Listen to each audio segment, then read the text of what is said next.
I-share ko lang po sa inyo kung paano kami nakapunta dito sa Kamaya Coast, located sa Maribeles, Bataan. So yan, ito po, turo ko po sa inyo example ng pagbubook. So punta lang po kayo sa kanilang website, Kamaya Coast. Ayan, so click nyo lang po yan. Wait lang po natin yan. So masaya po talaga dito pumunta, lalo na siguro pag summer. Kami po kasi pumunta po kami ng January. Ayan, pero hindi naman ganun kalamig nung pumunta kami, kaya nag-enjoy kami. So, close nyo lang po yan. Ayan po yung advisory nila. Ayan. So, lagay nyo lang po yung select date of visit nyo. So, pag day tour yan, parehas lang po yung date ng arrival and departure nyo po. Tapos, ilalagay nyo din dyan kung ilan kayo. Kami po, 3 po kami niyan, yung boyfriend ko po at yung kapatid ko po.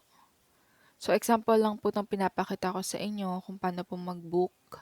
Ayan, so ang available lang ay day tour via own vehicle. So, nakalagay na dyan yung inclusions. So, kami, day tour ferry kami.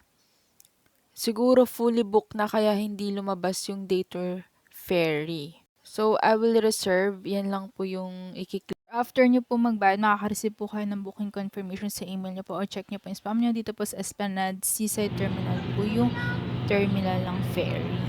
So, dala lang po kayo ng valid ID nyo, pati yung e-boarding pass nyo, ipapakita nyo po. Ayan po, nakarating po kami doon after 2 hours na biyahe sa ferry.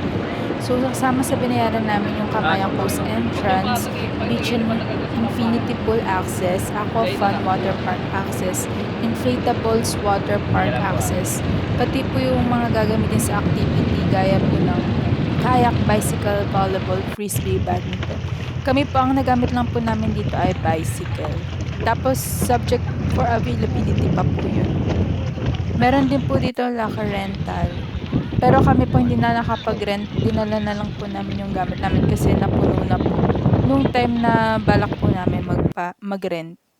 So, yan po. In-enjoy lang po namin dito yung view. Pati po yung slides. Yan. In-enjoy po namin yan.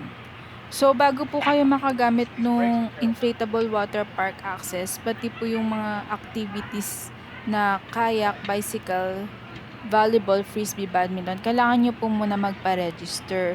Sa Aqua Fun Water Park Access naman po, kailangan po nyo yung e-boarding pass nyo po.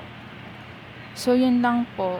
Po dito, ang schedule po talaga namin ay 10 a.m. to 8 p.m. So, hindi na po kami nagdala ng food and water. Dito na po kami kumain. At bumili ng tubig. Yun nga lang po, may kamahalan yung tubig nila dito. Nasa 70 or 75 pesos po isang bottle. Ayan po, ma-enjoy nyo po talaga yung view dyan. Maganda po talaga dyan.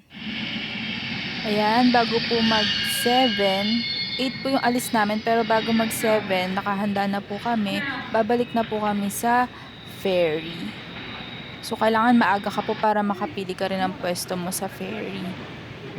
Ayan po. So, thank you po sa inyo. Sana mag-enjoy po kayo pag pumunta po kayo dito.